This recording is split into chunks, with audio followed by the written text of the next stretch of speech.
గడప రాకేష్పై జరిగిన దాడి ఇటు బీఆర్ఎస్ జిల్లా ప్రెసిడెంట్ బాల్క సుమన్ స్పందించాడు, మాజీ ఎమ్మెల్యే కూడా స్పందించారు.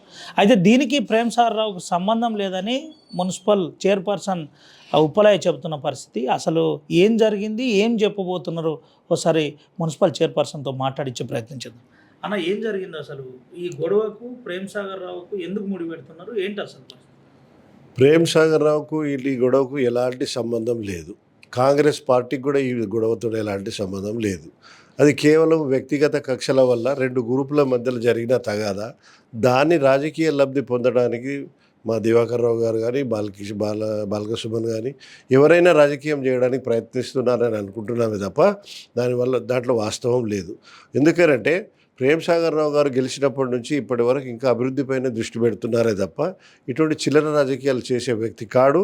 ఆయన తత్వం అటువంటిది కాదు. రెండవది, ఎవరైతే గొడవ చేసినారో కొట్టినారో వాళ్ళు కాంగ్రెస్ పార్టీతో సంబంధం లేని వ్యక్తులు. మా పార్టీ నాయకులు కాదు, మా పార్టీలో కార్యకర్తలు కాదు, మా పార్టీ నాయకులకు బాంధవాలు ఉన్న వ్యక్తులు కూడా గారు. చట్టం తన పని తను చేసుకోబోతుంది. ఎవరైతే కొట్టారో వాళ్ళే ఒప్పుకుంటారో వాళ్ళే స్టేట్మెంట్ ఇస్తున్నారు, మాకు వ్యక్తిగత కక్షలే అని. ఇంకా మన ప్రేమ్ సాగర్ రావు చేయించడం అనేది చాలా తప్పు. ఒక మెచ్యూర్డ్ పొలిటీషియన్గా వాళ్ళు కూడా ఆ విధంగా మాట్లాడకూడదు. ప్రధానంగా ఒక విషయం చెప్పండి అన్న, ప్రేమ్ సాగర్ రావు వల్లనే వరుసగా గొడవ జరుగుతుంది. ఒక రాయలసీమ లాంటి సంస్కృతిని ఇక్కడ ప్రేమ్ సాగర్ రావు చూపెట్టే ప్రయత్నం చేస్తున్నారు. ప్రధానంగా బాల్క సుమన్ లాంటి వ్యక్తులు కూడా హత్య రాజకీయాలు చేసే ప్రయత్నం చేస్తున్నారు. ఇది కరెక్ట్ కాదని చెప్తాను. ఎట్లా చూడొచ్చు, ఎందుకు ఈ మాట చెప్పవలసి వస్తుంది? రాజకీయ పరంగానేనా, లేకపోతే ఇంకేదన్నా ఇతరత్ర కారణాలు ఏదన్నా? ఇంతవరకు మంచిర్యాలలో నేను పుట్టి పెరిగినప్పటి నుంచి మంచిర్యాల చూస్తున్నా. ఎంతోమంది పెద్ద నాయకులు, నరసింహారెడ్డి గారు కానివ్వండి, అర్జున్ రావు గారు కానివ్వండి, రమణయ్య గారు కానివ్వండి, ఇలాంటి నాయకులు, హనుమంతరావు గారు, ఇలాంటి నాయకులు ఎవరు ఇంతవరకు ఏ పార్టీలో ఉన్నా ఇంకో పార్టీ వాళ్ళని ఎప్పుడు ఇటు విధంగా ప్రోత్సహించలేదు. ఇది కేవలము దివాకర్ రావు ఎమ్మెల్యే అయిన తర్వాత ఆయన కొడుకు చేసిన అరాచకాల వల్లనే ఇలాంటి సంస్కృతి డెవలప్ అవుతున్నదని తెలుసు. ఎందుకంటే రాకేష్ అనే వ్యక్తి దివాకర్ రావు కొడుకుకి మంచి దగ్గర మిత్రుడు. ఆయన వీళ్ళ మొత్తం పార్టీ బాధ్యతలు ఆయన మీద వేసి వాళ్ళ జిమ్లో నేర్చుకునే పిల్లల్ని తీసుకొచ్చి రాజకీయాలను చేయడం జరుగుతుంది.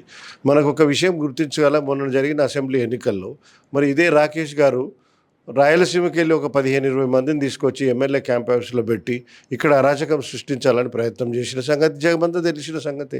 మంచిర్యాల టౌన్లో అందరికీ తెలుసు, పోలీసు వాళ్ళకు తెలుసు.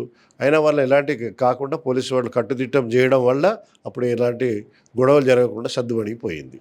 ఇందులో ప్రేమ్ సాగర్ ప్రమేయం అంటలేదు. ప్రేమ్ సాగర్కి అసలు అటువంటి ఆలోచనే లేదు.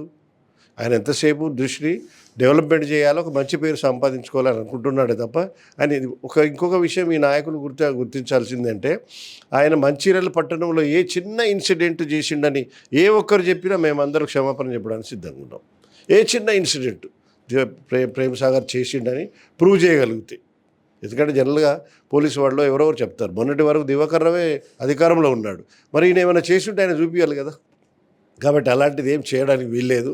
కాకపోతే రాజకీయ లబ్ధి ఏదో గొడవలు సృష్టించో, గొడవలను రాజకీయ రంగు పులిమో, రాజకీయ లబ్ధి పొందడానికి ప్రయత్నం చేస్తున్నారు. కానీ అంత అనుభవం ఉన్న నాయకులు అతడు చేయకూడదు అనేది నా అభిప్రాయం. సీనియర్ పొలిటీషియన్గా ప్రేమ్ సాగర్ రావు, ఎమ్మెల్యే ప్రేమ్ సాగర్ రావుపై చేస్తున్న ఆరోపణలు మీరు ఏం చెప్పబోతున్నారు మీ అనుభవం ప్రకారం?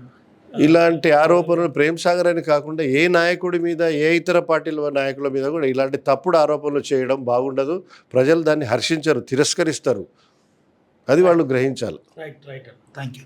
ఇది పరిస్థితి. ప్రధానంగా ఈ జరిగిన దాడికి ప్రేమ్ సాగర్ రావుకు సంబంధం లేదు. ముఖ్యంగా గతంలో ఇటు గడప రాకేష్కు పూర్తి స్థాయిలో విజిత్ అనే ఎవరైతే మాజీ ఎమ్మెల్యే ఉన్నారో తన కొడుకు దగ్గరి సంబంధాలు ఉన్నాయని, అందుకోసము ఏం జరిగిందో పూర్తి స్థాయిలో గతంలో ఉన్న వారికి తెలుసు, మేము చెప్పవలసిన అవసరం లేదు. ప్రధానంగా ప్రేమ్ సాగర్ రావు పేరు రాజకీయ లబ్ధి కోసమే వాడుతున్నారు తప్ప వేరే ఏది లేదు. ఇది రాజకీయ పరంగా రంగు పులమడానికే ప్రయత్నం చేస్తున్నారు. బాల్క సుమన్ లాంటి వాళ్ళు కూడా ఇలా మాట్లాడడం కరెక్ట్ కాదు. రాజకీయ పరంగా పూర్తి స్థాయిలో ప్రేమ్ సాగర్ రావు ఇటువంటి ఎక్కడ ప్రోత్సహించలేదని చెబుతున్న పరిస్థితి కనబడుతుంది. సుమంతో రవినాయక్, RTV, ఆదిలాబాద్. మరిన్ని వీడియోస్ కోసం ఛానల్ సబ్స్క్రైబ్ చేయండి. లేటెస్ట్ అప్డేట్స్ కోసం వాట్సాప్ ఛానల్ ఫాలో చేయండి. అండ్ లింక్ డిస్క్రిప్షన్ లో ఉంది.